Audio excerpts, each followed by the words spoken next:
नमस्कार. मी आशुतोष टिळक. 27 जुलै 2024 ते 2 ऑगस्ट 2024 या दरम्यानच्या आठवड्याच्या आर्थिक बातम्या घेऊन तुमच्या समोर येत आलो आहे. सुरुवात करूया या आठवड्याच्या हेडलाईन्स पासून. या आठवड्याच्या बातम्यांचं वैशिष्ट्य म्हणजे प्रत्येक वर्षामध्ये एक किंवा दोन आठवडे असे असतात की ज्या वेळेला अगदी खचून बातम्या असतात, दमादम बातम्या असतात. हा आठवडा त्यापैकी एकाच आहे. सुरुवात करूया. दिसतच आहे समोर, भरपूर सारं खरीप पिकाचं क्षेत्र मोठ्या प्रमाणावर वाढलं. पाऊस काही भागांमध्ये आला, काही भागामध्ये कमी झाला. हायलाइट असं म्हणावं लागेल. सरकारचं म्हणणं मागच्या सरकारच्या वेळेला म्हणजे निवडणुकांच्या आधी जे सरकार चायनाच्या कंपन्यांना एफडीआय द्यायला तयार नव्हतं, ते आता हळूहळू एंट्री करते आणि त्या मुद्द्यावर सरकारला नवीन विचार करायचा नाही. एक छोटासा क्लिप आपण बघणार आहोत. खरं तर या बातम्यांमध्ये काही प्रमाणात क्लिपिंग आपण भरपूर साऱ्या बघणार आहोत. RBI cracks down on wilful defaulters with new norms. Digital divide threatens India's financial inclusion. Digital divide साठी आरबीआयने भरपूर सारे पावलं उचलले आहेत, त्या बाबतीमध्ये बघणार आहोत.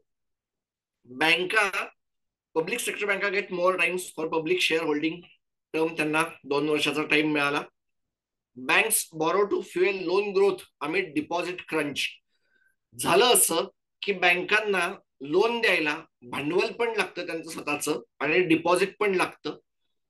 डिपॉझिट्स कमी होत आहेत आणि त्यामुळे बँकांना आता पैसा बॉरो करावा लागतोय, म्हणजे कर्ज द्यायला कर्ज घ्यावं लागतं आहे बॉन्डवर.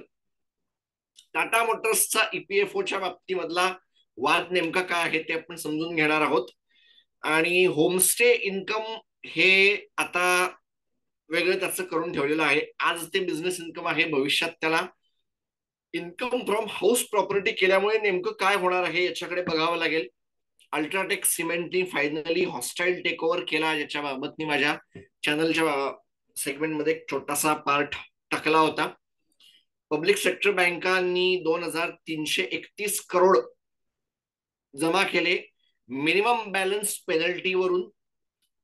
एसबीआयने 2020-2021च्या आसपास कॅन्सल करवलं होतं, त्यामुळे एसबीआयचा नंबर त्याच्यात नाहीये. परंतु पंजाब नॅशनल बँक हा एक याच्यामधला शॉकिंग दिसतो आहे.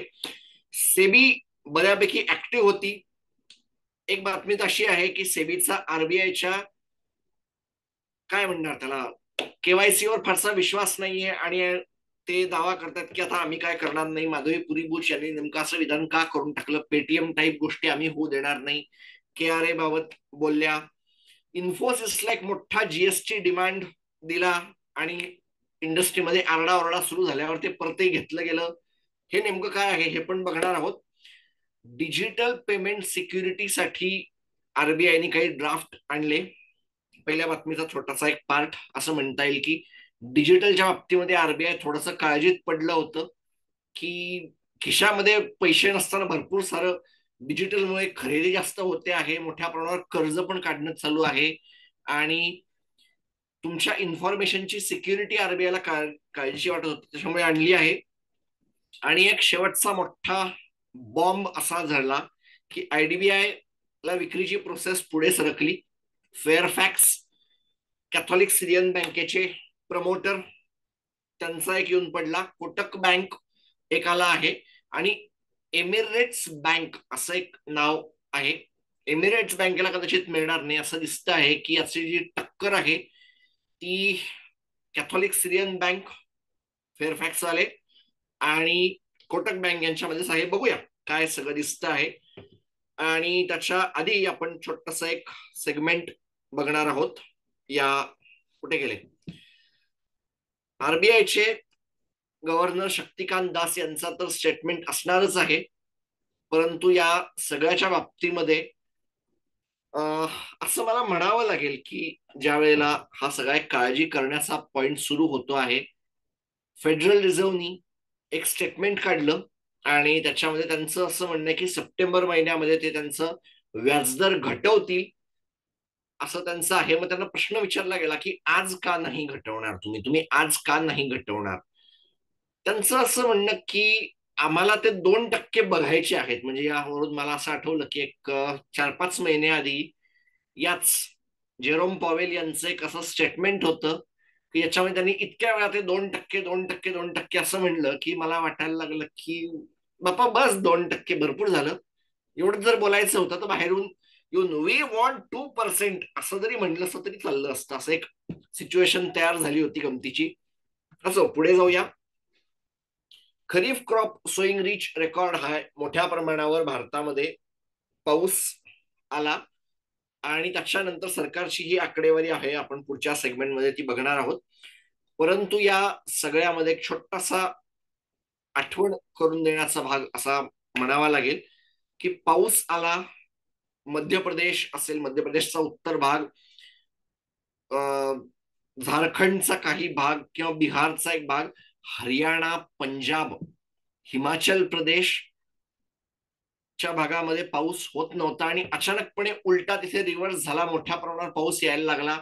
देशाच्या दक्षिण भागामध्ये यावेळेला मोठ्या प्रमाणात पाऊस आहे आणि त्याच्यामुळे वायनाडमध्ये राहुल गांधींचा जो लोकसभाचा भाग होता जिथून ते केरळमधून निवडून आले आणि तिथून त्यांनी राजीनामा दिला, त्या भागामध्ये मोठ्या प्रमाणावर पाऊस पडला आहे आणि भूस्खलन तिथे झालेलं आहे. जमीन दसकली आहे असं म्हणता येईल की त्याच्यामध्ये मोठ्या प्रमाणावर लोक नाहीशी झाली आहेत किंवा ते सापडत नाहीत. काही जणांचा मृत्यू समोर आलेला आहे आणि राहुल गांधींनी त्या प्रमाणामध्ये 100 नवीन घरं बांधून देण्याचं जाहीर केलं आहे.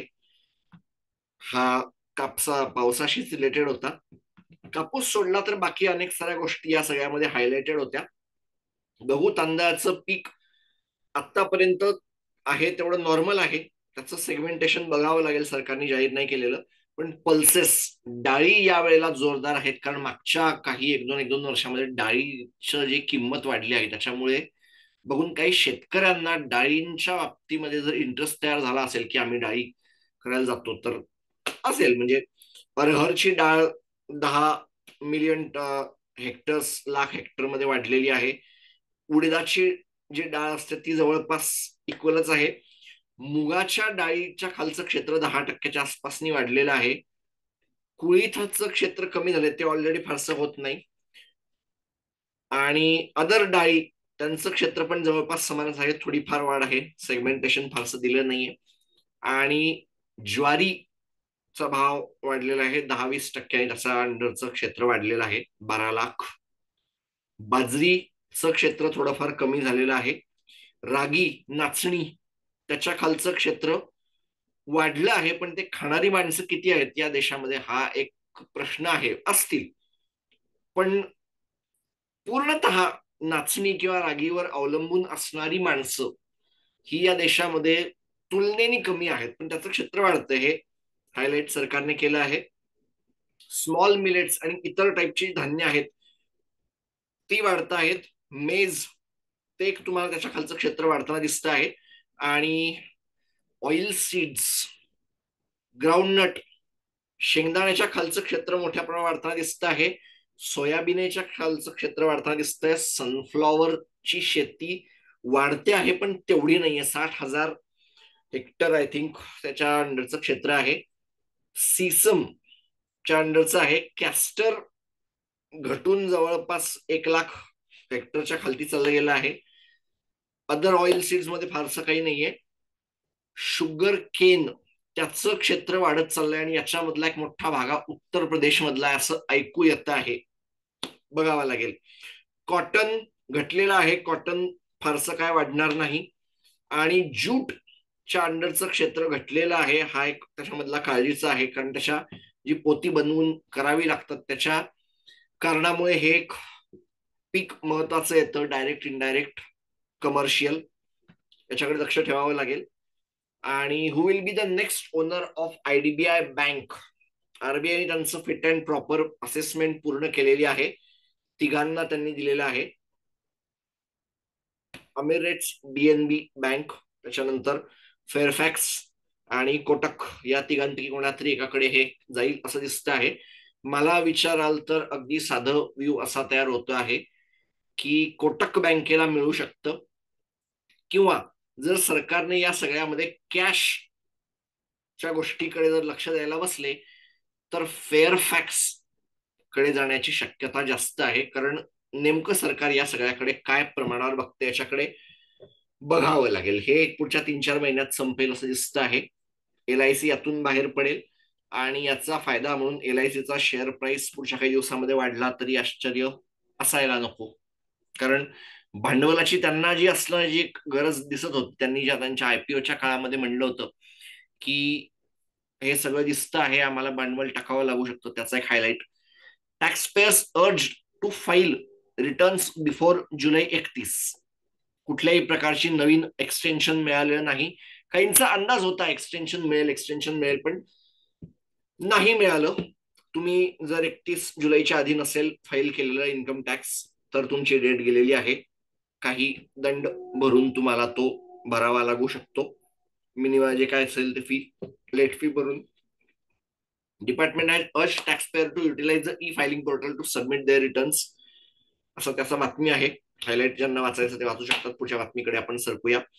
RBI's action on wilful defaulters 1 November 2024 पासून होईल. आणि या बाबतीमध्ये मी काही अनालिस्ट किंवा काही एक्सपर्ट्सना जे ऐकत होतो, मॅटर झाला असा आहे की बँका काहीतरी एक मागणी करतात, सुप्रीम कोर्ट येऊन काहीतरी एक वेगळं बोलतं, सरकारचं काहीतरी एक वेगळंच म्हणणं आहे आणि एकूणच या सगळ्या बाबतीमध्ये घाणच जास्त चालू झालेली आहे. आणि म्हणून RBIने एक सुवर्ण मध्य काढला. RBIचं म्हणणं की हो, सुप्रीम कोर्ट म्हणतं ना तुमची बाजू ऐकून घेतली जाईल, हो तुमची बाजू ऐकून घेतली जाईल, पण तरी पण टाईट ठेवलं जाईल. कोर्ट टाईप होणार नाही, तुम्ही वकिलाला आणू शकणार नाही. If you are wilful defaulter, you yourself is suppose to be represent, जे की कम्प्लिटली ऍक्सेप्टेबल आहे. वकिलाला कशाला द्यायला पाहिजे? मी जर कर्ज घेतलं, मी नाही फेडलं, तुम्ही माझ्या वकिलाला का पाठवू? तिथे मी माझ्या वकिलाला का देऊ बँकेच्यासाठी उत्तर द्यायला? पण हो, माझी बाजू जर खरी असेल तर ती मला स्वतःला मांडता आली पाहिजे. मी का भरत नाहीये किंवा माझ्या खिशात मुळात पैसे असून देखील ते का केले जात नाहीत, असं एक चालू झालेलं आहे. आय थिंक 25 लाख रुपयाच्या वरचे RBIने असं सांगितलंय की त्यांच्यामध्ये विलफुल डिफॉल्टर शोधा NPA मध्ये. त्याच्यामुळे हे ब्रॉड होऊ शकतं आणि काही इतर विलफुल डिफॉल्टर समोर येऊ शकतात. हा एक काळजी करण्याजोगा मॅटर आहे, बघावं लागेल. पियुष गोयल यांचं स्टेटमेंट या बाबतीमधलं होतं, चालत नाही असं मला काय माहित नाही अंदाज. पियुष गोयल यांचं असं म्हणणं होतं की सरकार शीन आणि रिलायन्सच्या याच्यामध्ये जे द्यायला त्यांनी सुरुवात केली होती त्याच्या आधीच्या सरकारमध्ये जमीन लागून असले, ज्यांचं भारताशी असल्या बॉर्डर्स लागून आहेत, अशा बाबतीमध्ये काही एक्सेप्शनल केसेसमध्ये ते परमिशन द्यायला तयार आहेत आणि ही पॉलिसी बदलायला सरकार तयार नाही, असं काय त्याच्यामध्ये फारसा काही विचार होणार नाही असं पियुष गोयल यांचं म्हणणं होतं. त्यांचं statement. Digital divide threatens India's financial inclusion, त्यांचा एक रिपोर्ट आला होता, करन्सी डिजिटलायझेशन अँड फायनान्स असा एक रिपोर्ट त्यांचा आला होता.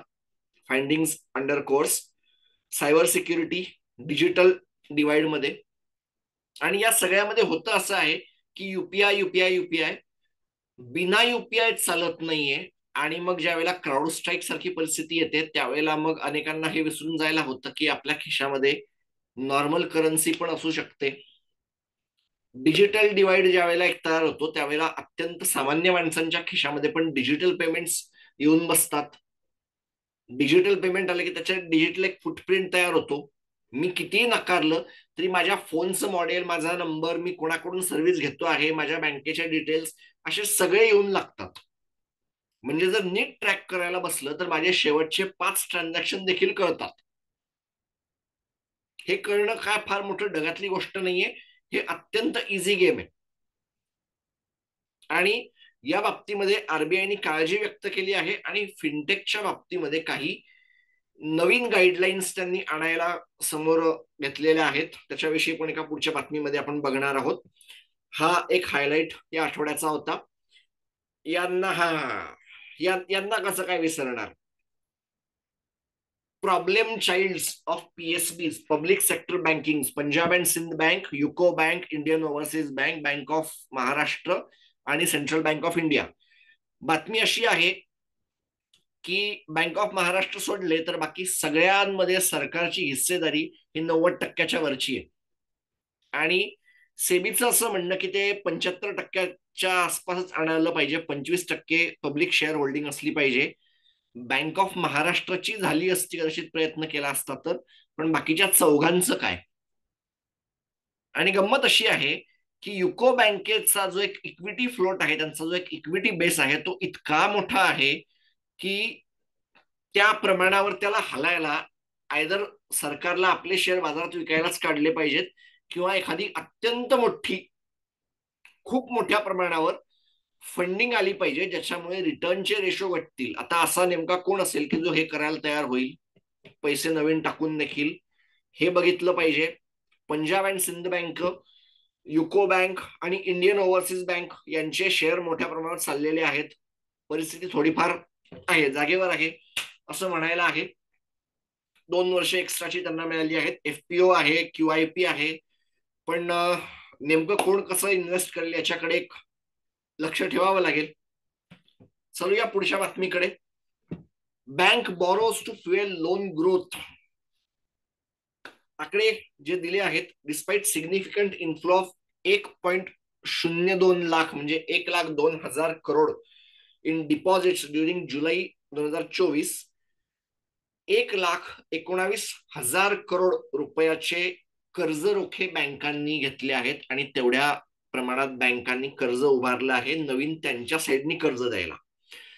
होतं असं आहे की या काळामध्ये मोठ्या प्रमाणावर जुलैच्या महिन्यामध्ये, जुलै आणि जूनचा काही शेवटचा भाग, या काळामध्ये 2,10,000 करोड रुपये बँकांच्या डिपॉझिटच्या याच्यातून बाहेर पडले आहेत. आणि एक अंदाज असा पण लावता येतो आहे की हा जो भाग आहे, हा जो एक सेगमेंट आहे, यातला काही हा टॅक्स पेबल मध्ये सरकारच्या खिशात गेला आहे, आणि सरकारने तो पुढे त्यांच्या इतर याच्यामध्ये वापरला असेल, त्यांनी इकडे तिकडे पेमेंट वगैरे केले असतील. So that part went out, आणि हा बँकांसाठीचा एक होता. आणि म्हणून माझं असं म्हणणं होतं, माझ्या एका शॉर्टमध्ये मी हायलाइट केलं पण होतं, की भांडवलाची गरज बँकांना बजेटमध्ये होती, आणि ती थोडीफार मिळाली असती तर चांगलं झालं असतं. पण बँका तर सोडाच, त्यांच्या दुसऱ्या रेग्युलर लोक जे होते, रिफायनर्स, त्यांना पण मिळालेलं नाहीये. आणि पेट्रोल डिझेलचे भाव जरी बदलत नसले तरी जगभरामध्ये क्रूड ऑइलचे भाव हळूहळू खालती यायला सुरुवात झालेली आहे. आणि दॅट्स इट असं म्हणावं लागेल.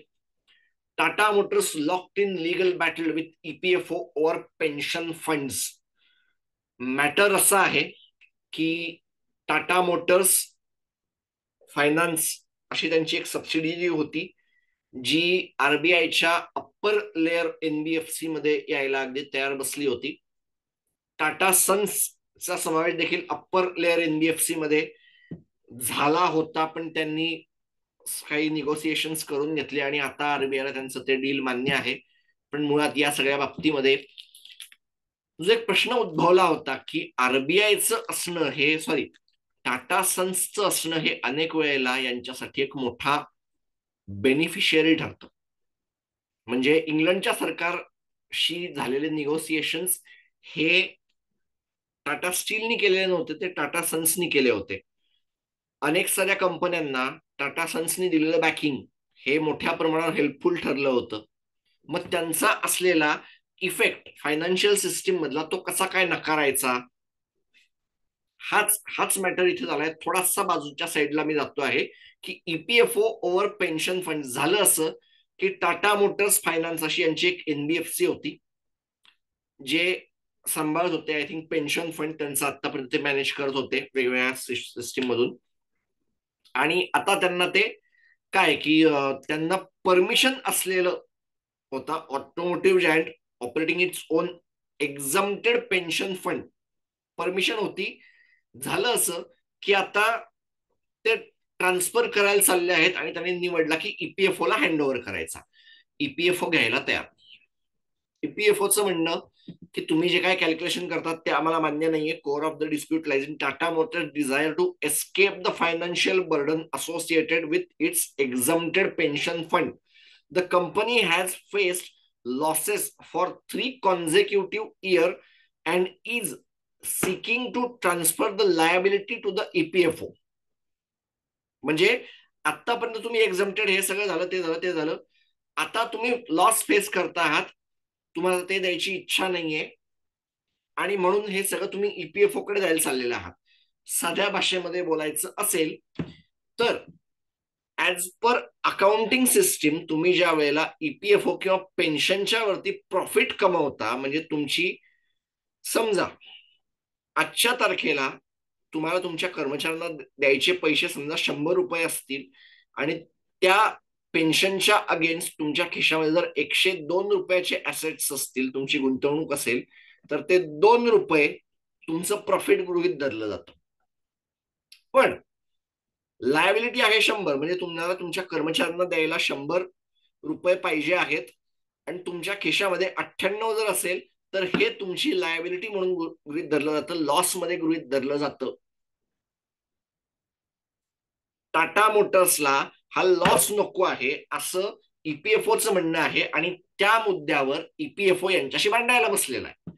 काय होतं, हा एक बघण्याजोगा मुद्दा आहे, कारण या अकाउंटच्या याच्यामधला बेस, अकाउंटच्या याच्यामधलं हे बारकावे जे आहेत ते लक्ष देण्याजोगे आहेत. आणि पेन्शनचा मुद्दा याच्यामुळे परत एकदा ऐरणीवर येतो आहे.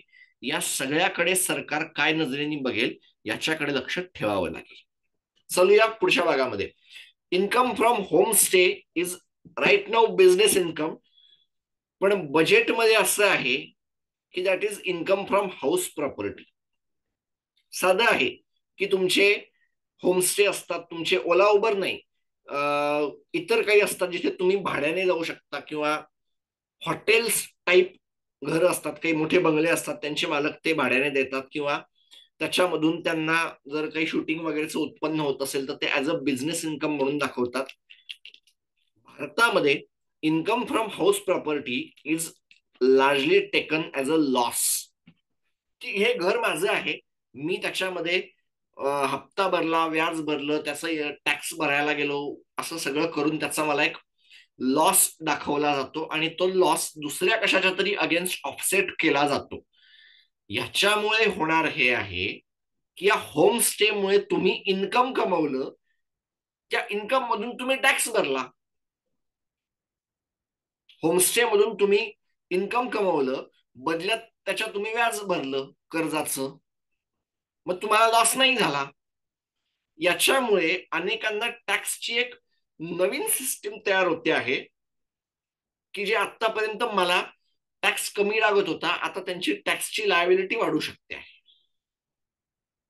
नेमकं कसं होईल, काय बघितलं जाईल, कारण हे मला आठवतंय की बिझनेस टॅक्सेशनच्या आमच्या सेगमेंटमध्ये जेव्हा मी एमबीए ला होतो किंवा बीबीए ला पण होतो, income from house property is always negative, फक्त तो टॅक्सचा नंबर शोधायचा असायचा. आता होणार असं आहे की होमस्टे वाल्यांसाठी त्यांच्या स्वतःच्या याच्यामध्ये, आणि ते नेमकं किती हाऊस प्रॉपर्टीवर अवलंबून आहे, माझं स्वतःच राहतं घर तर मी काय भाड्याने नाही देणार ना, हा मॅटर इथे काळजीचा ठरतोय. याच्या बाबतीमध्ये नेमकं पुढे कसं होतं, आणि इन्कम टॅक्स ऍक्ट 1961 ला खरंच नवीन काही करायला जात असतील तर ही पण जाणार आहे का, याच्याकडे फार बारकाईने लक्ष ठेवावं लागेल. बजेट भरपूरच काय काय काढून घेऊन गेलेलं आहे. ही बातमी नाही, ही माझ्या मागच्या एका आठवड्याच्या आर्थिक बातम्यांमध्ये जून महिन्याच्या शेवटच्या मी केली होती, की डी मार्टचे ओनर राधाकृष्ण दमानी यांच्याकडून अल्ट्राटेक सिमेंटनी त्याचा मधला इंडिया सिमेंट मधला हिस्सा खरेदी केला, आणि त्याच वेळेला मी बोलून दाखवलं होतं की याच्यामधला एक जो हिस्सा असेल तो कदाचित हॉस्टाईल टेक ओव्हर होऊ शकतो, पण हॉस्टाईल टेक ओव्हर काही झाला नाही.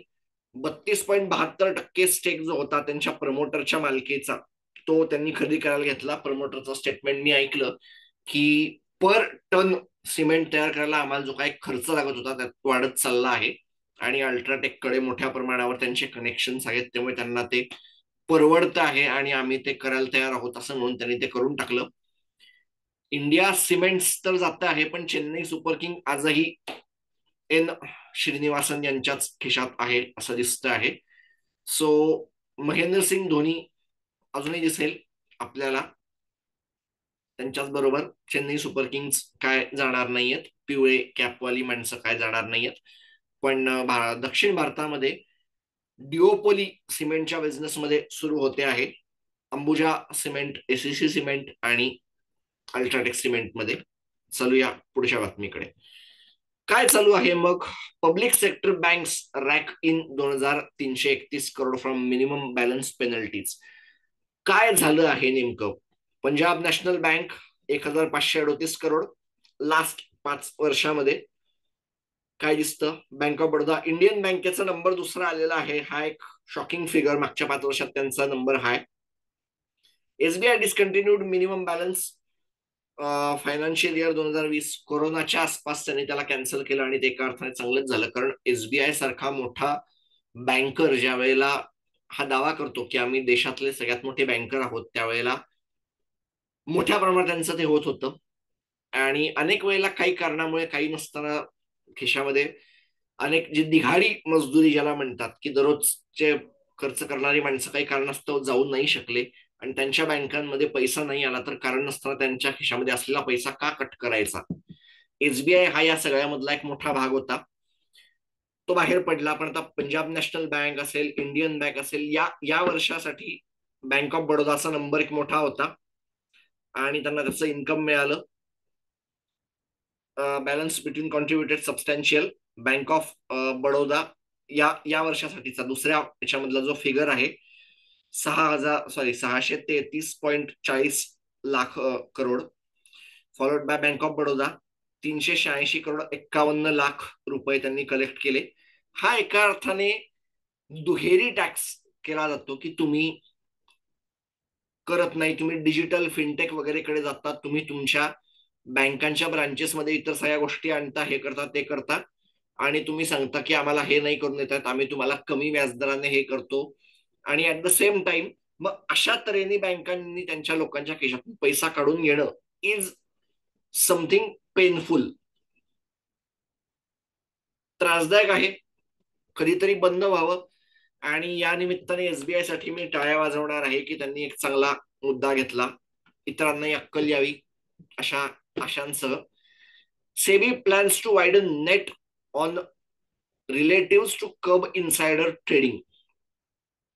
साध्या भाषेत बोलायचं, मी एका जर कंपनीचा प्रमोटर असेल आणि माझ्याकडे जर त्यासाठी काही बातमी आली असेल, तर ती बातमी कुणापर्यंत पोहोचू शकते. मी, माझी आई, माझे वडील, माझा भाऊ, माझी बहीण, भावा बहिणींचे नातेवाईक, त्यांचे सासू सासरे, त्यांचे आई वडील, इकडे तिकडे माझा कोण मुलगा असेल तर, याची लिस्ट मागच्या वेळेला सेबीने दिली होती आणि करता करता काही नाती त्यातून सुटली होती. काही लोकांनी त्या सुटलेल्या नात्याचा चक्क गैरफायदा घेतला आणि फक्त त्या लोकांच्या नावावर ट्रेड करून भरपूर पैसा मिळवला. सेबीने आता त्याच्या मागे लागायचं ठरवलेलं आहे. म्हणजे भारतामध्ये सेबी असणं हे किती कठीण असतं हे बातमी करायला बसलो, माझ्या लक्षात आलं की हे सुटले ते सुटले. रिलेटेड मित्र परिवार असा आपण एक असू शकतो की somehow this person, people realise that हा जो माणूस आहे की हा आशुतोष टिळकचा मित्र आहे, आशुतोष टिळक माझ्याशी काही गोष्टीमध्ये बोललं, बाहेर कुठेतरी हॉटेलमध्ये गेलो होते, बोलता बोलता बातमी निघून गेली आणि मित्रांनी दुसऱ्या दिवशी ट्रेड करायला सुरुवात केली. पॉसिबल आहे, पॉसिबल आहे. आणि त्याच्यामुळे सेबी जर हे करत असेल तर याच्यासाठी मला सेबीसाठी टाळ्या वाजवायला लागणार आहेत. I am happy, I am happy. पुढे चालूया. माधवी पुरी बुच त्यांचं असं म्हणणं की can't allow Paytm type contamination in our market. अजून साध्या भाषेत जर मला बोलायचं असेल तर मी या सगळ्याला असं हायलाइट करतो की माधवी पुरी बुच यांचं असं म्हणणं आहे की पेटीएमच्या बाबतीमध्ये आमच्याकडे केआरए, केवायसी करणाऱ्या काही कंपन्या आहेत, त्यांच्याकडे याचा डेटा जातो, त्या सगळ्या डेटा हायलाइट होतो आणि हे सगळं चालू असतं. पेटीएम, त्यांचं असं म्हणणं की पेटीएम हा आरबीआयने केलेल्या अक्षम्य नजर चुकीचा परिणाम आहे आणि त्याच्यामुळे आरबीआयची केवायसी ही म्युच्युअल फंडांना चालणार नाही, अशा टाईपचं त्यांचं एक स्टेटमेंट आलं होतं. आणि हे तर मान्य करावंच लागेल की पेटीएमच्या बाबतीमध्ये नजर चुकी झालेल्या आहेत आणि एका मोबाईल नंबरवर भरपूर साऱ्या गोष्टी आल्या. पण हे पण लक्षात घ्यावं लागेल की पेटीएम मुळे अनेक साऱ्या लोकांपर्यंत फायनान्शियल इन्क्लुजन पोहोचलं. बँकिंग हे अशा लोकांपर्यंत पोहोचलं जे त्यांच्यापर्यंत बँकिंग आधी नव्हतं. आणि आता ज्या वेळेला माधवीपुरी बुच काय म्हणतात त्याला 600 SIP की 100 रुपये, 150 रुपये, 250 रुपयाची एक SIP जर सुरू करण्याचा विचार माधवीपुरी बुच करत असतील तर अशा सिच्युएशन मध्ये तुम्हाला डिजिटल पेमेंट आणि डिजिटल सेलिंग पॉइंट्स लागणार आहेत. त्याच्यामुळे त्या पॉइंटला केवायसी करणारे सिस्टीम्स, केवायसी एजंट्स डिजिटल ते नेमकं काय करणार आहे त्याच्याकडे थोडस लक्ष ठेवावं लागेल. काळजी करण्यासारखीच गोष्ट आहे. चलूया पुढे. SEBI relaxes disclosure norms. काही लोकांसाठी सेबीने काही exceeding I think 25,000 crore required to provide general granular details about their investors and stakeholders. Industry feedback highlighted the complexities associated with meeting those requirements. सेबीचं असं म्हणणं की आम्ही हे काही लोकांसाठी काढून घेतो आहोत. याच्यावर कसं रिॲक्ट करावं, काय रिॲक्ट करावं मला अंदाज येत नाहीये. एवढंच मी म्हणेन की खरंच म्हणजे काहींना रिलॅक्स जर करायचं असेल तर मग हे काही म्हणजे नेमका किती पर्सेंट भाग होतो, काय काय होतो, या सगळ्याकडे लक्ष ठेवावं लागेल. आणि तुम्ही गाळणी लावलेली आहे, मग त्या गाळणीतून आम्ही तुम्हाला नाही, तुम्ही यातून बाहेर जाऊ शकता, असं करू शकता, तसं करू शकता. मग जे बाहेर गेले नेमकं त्यांनी जर फ्रॉड केला तर काय म्हणायचं? हा एक प्रश्न उद्भवतोच, आयुष्यभरच उद्भवणार आहे. पुढच्या भागात चलूया. But tough on index derivative. काय झालं काय? सेबीचा हा एक त्याच्यामधला हा शेवटचा जो सेगमेंट आहे ना, हा बारकाईने वाचा की regulator's decision is based on a data that reveal staggering 51,689 crore loss incurred by 9.25 million, म्हणजे 90 किती 92 लाख, 92.5 लाख रिटेल इन्व्हेस्टर्स आणि ट्रेडर प्रोप्रायटरशिप फर्म्स यांना लॉस झाला आहे. कितीचा? 51,000-52,000 करोडचा लॉस झाला आहे. फ्युचर्स अँड ऑप्शन्सला अगदी टाईट करण्याच्या बाबतीमध्ये पुरी बुच चालू झालेले आहेत. आणि असं कदाचित शक्यता आहे की आत्ताचे जे आय थिंक 189 शेअर्स आहेत फ्युचर्स अँड ऑप्शन्स मध्ये, त्याचा नंबर पण घटवलं जाईल. आत्ताची त्याची असलेली लॉट साईज ही 5 लाखावरून भविष्यामध्ये 25 किंवा 30 लाखापर्यंत जरी चालली गेली, मार्जिन्स हेवी झाले तर काय आश्चर्य वाटू नये. त्याच्यामुळे एक्सचेंजेसचं होणारं प्रॉफिट गडगडायला लागलं तरी आश्चर्य वाटू नये. बघावं लागेल, म्हणजे लक्ष ठेवावं लागेल. पुढच्या बातमीकडे चालूया. IT giant Infosys has been served tax notice. आरडाओरडा झाला. मॅटर असा होता की इन्फोसिसने त्यांच्या एका आउटसाइडर सबसिडियरी नाही म्हणता येणार, फॉरेन सबसिडियरी कडून काही काम करून घेतलं आणि त्यांना त्याचे पेमेंट दिले ऍज पर इन्कम टॅक्स किंवा ऍज पर जीएसटी डिमांड. त्यांनी असं केलं की ही दुसरी माणसं आहेत, त्याच्यामुळे यांना 32,403 करोड कर्नाटका टॅक्स अथॉरिटीनी पाठवून दिली. नास्कॉम सारख्या लोकांनी भरपूर सारा आरडाओरडा केला, बोंबाबोंब झाली, हे झालं, ते झालं, ते झालं, आणि फायनली ते मागे घेतलं गेलं.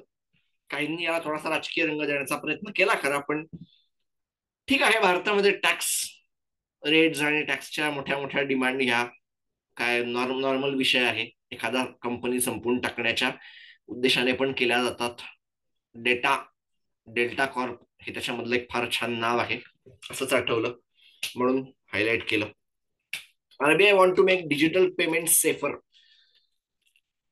आरबीआयचं असं म्हणणं की मी ज्या वेळेला डिजिटल पेमेंट करतो त्यावेळेला एक SMS बेस्ड OTP येतो, त्याच्याऐवजी माझ्या अंगठ्याचा थंब इम्प्रेशन असेल किंवा एक अजून एक्स्ट्राचा पासवर्ड असेल किंवा काही एखादा फिक्स पासवर्ड असेल किंवा इतर कुठली एक सिस्टीम असेल, ती जर ऍड करून याला अधिक सेफ करता आलं तर हे चांगलं नाही होणार का, असा आरबीआयचा प्रयत्न आहे या सगळ्यामध्ये. Inviting feedback from stakeholders. आणि हे खरंच काळजी करण्याजोगी गोष्ट आहे की मोठ्या प्रमाणात फ्रॉड वाढत चालले आहेत. सायबर सिक्युरिटी या सगळ्या प्रमाणामध्ये काय लीक अगदी इझिली होतो. युको बँकेच्या याच्यामध्येच मागच्या कधी 1 वर्षापूर्वी मोठ्या प्रमाणावर त्यांचा डेटा बाहेर गेला होता. मग त्यांचे एफडीचे लोक बाहेर गेले, त्यांचा फंड बाहेर जायला लागला, काय काय भरपूर काय काय त्या काळात घडलं होतं, मला आजही आठवतं. त्याच्यामुळे भारताच्या बँकांच्या इन्फ्रास्ट्रक्चरला काळजी आहे की हाँ ना, आईटी कंपनियों से बैंकिंग नहीं संभाले जा रहा, आणि बँको से आयटी नाही संभाले जा रहा, आयटी से बँकिंग नाही संभाले जा रहा, असं एका मोठ्या फेमस व्यक्ती म्हणजे मोठं वचन होतं, असं हायलाइट करावं वाटेल. माझ्या एका आठवड्याच्या आर्थिक बातम्याच्या कव्हर वर मी त्याला टाकलं होतं, म्हणून आठवलं, थोडंसं हायलाइट केलं. चलूया पुढच्या बातमीकडे. आजच्या या आठवड्याच्या बातम्या इथेच संपल्या. पुन्हा भेटूया पुढच्या भागात. तोपर्यंत नमस्कार.